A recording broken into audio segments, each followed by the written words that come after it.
You can probably relate to this. Sometimes I feel like my life isn't real, like I don't actually exist, like I'm not really here. Of course, I'm not literally insane.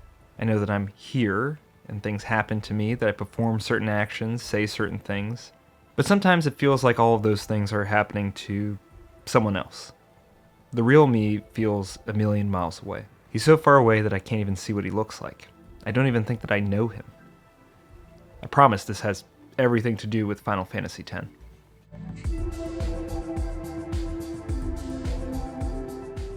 You could call this feeling alienation, the result of my not owning all the fruits of my own labor, a despair related to my being subject to the beck and call of those who own the means of production, blah, blah, blah.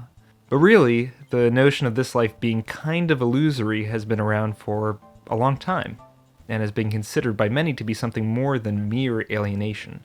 It's been considered by many to maybe be something related to wisdom. Plato was himself of a mind that this is a shadow world, and there's the Buddhist notion of this world being totally illusory. Emerson once wondered whether this life might be the same kind of game of make-believe that a cat plays with its own tail, and that all the triumphs and trials of our lives were only as real as the shadowboxing of a kitten chasing some imagined prey. And there's the Taoist idea that you're actually a butterfly dreaming you're a person, so on and so on. I've been thinking about this a lot recently. The only thing I can compare it to is the 2-month period when I was 23 and I didn't sleep really for about 2 months because I kind of finally understood death, or thought I understood death. I couldn't stop thinking of it as a sort of terminal point beyond which nothing of me would last. And the idea that death made everything that came before it meaningless. This is weird. Anyway, I've been feeling lately as compelled by the idea of the illusoriness of life, as I once felt compelled by the reality of death, what I took to be the reality of death. And this has led me back to thinking a lot about Final Fantasy X. I can't imagine a character better acquainted with the illusory quality of life than Tidus. I'm gonna call him Tidus, who we first meet as he's literally living every teenage boy's dream. Star athlete, boys look up to him, girls in the stadium clamor for his attention, and as the game goes on, we come to learn that Tidus is in fact a dream, brought into reality by the Faith, who dreamed him into existence. Though he interacts with the realities of Spira, once he's transported there by sin, though he laughs and loves and mourns with the flesh and blood people of Spira, Tidus' life is a dream. He's performing certain actions, saying certain things, but he himself is just not real.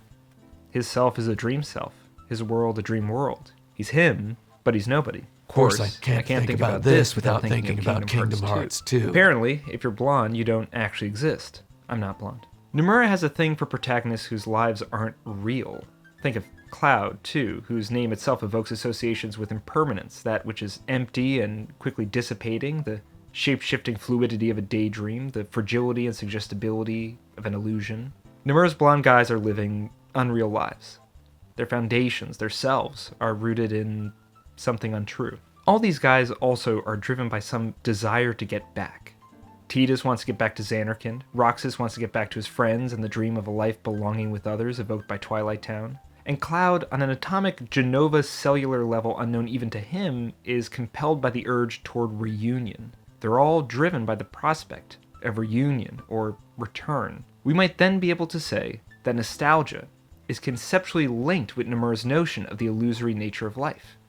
And I think we can tease out what this link is by taking a slightly closer look at Final Fantasy X in particular.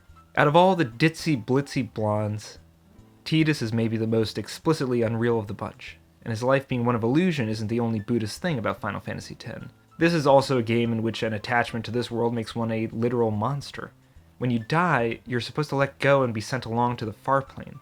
And if you don't, if you let envy and greed for more life corrupt you, if you cling too tightly to the reality of this existence, then you come to hate the living, and that unbecoming attachment to the world warps you, and you literally become a fiend.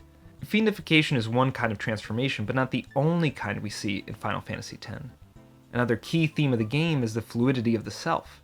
You could start life as an Al Bhed-hating Yevonite, like Wakka, and end up calling the daughter of the leader of the Al Bheds a friend and teammate. You could start life as a Blitzball legend, like Tidus' father Jecht, and end up becoming a giant monster named Sin. Jecht and Sin, of course, are very important for numerous reasons. Tidus begins the game attached to a particular version of Jecht, deadbeat dad who inexplicably abandoned his family and didn't care for Tidus or his mother at all. As the game progresses, though, Tidus detaches from this long-held view and comes to another perspective on his father.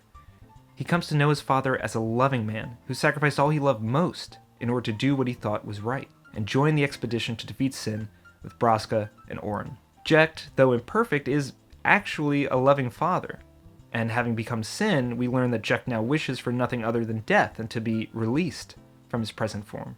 To linger for a moment on the name of the big bad monster of Final Fantasy X, it's no mistake that Sin's defining characteristic is coming back again and again, as well as expelling a toxin which clouds judgment and causes madness and confusion. What's another word for that which recurs, spurs revisitation and ceaseless return, and simultaneously deludes and intoxicates? My friends, that's nostalgia.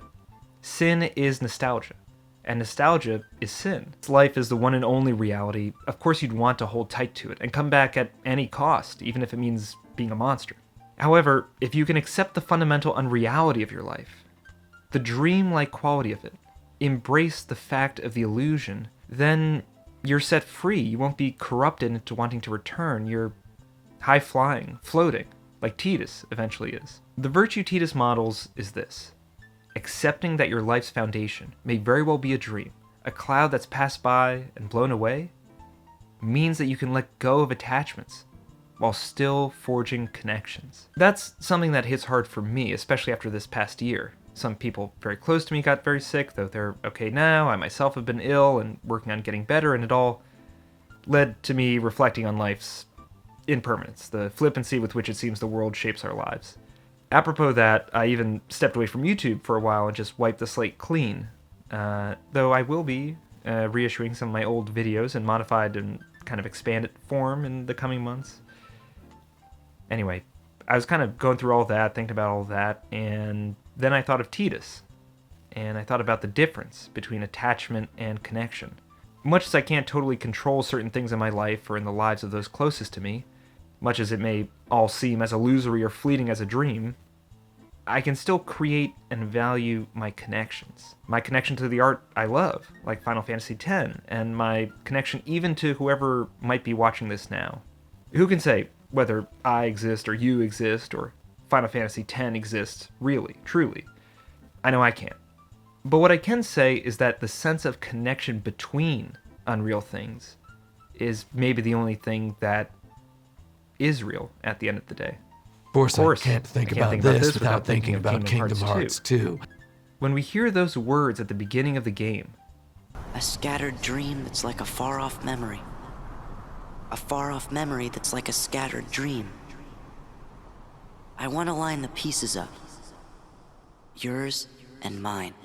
we know that memory on which we base ourselves is as far off and scattered as a confused dream. But what remains solid in that sentence is the yours and mine, the you and I. From a certain philosophical position, even if the nature of reality is fragmentary, murky as memory, unreal as a dream, there's still a persistent idea of you and me. Even if I'm not real, even if you're not real, that and connecting us is true. And that's the thing to lean on or fall back on or dive into. Going back to the idea of names, the importance of connection is made apparent in Tidus' name. Tid-us. His story and the story of Final Fantasy X is a reminder that even in an unreal life, in an unreal world, your bonds to other people remain meaningful. In the absence of the attachments of individualism, which in the game seems to be the hobby horse of tyrants and false messiahs, there are the connections of community. And those are what end up being real.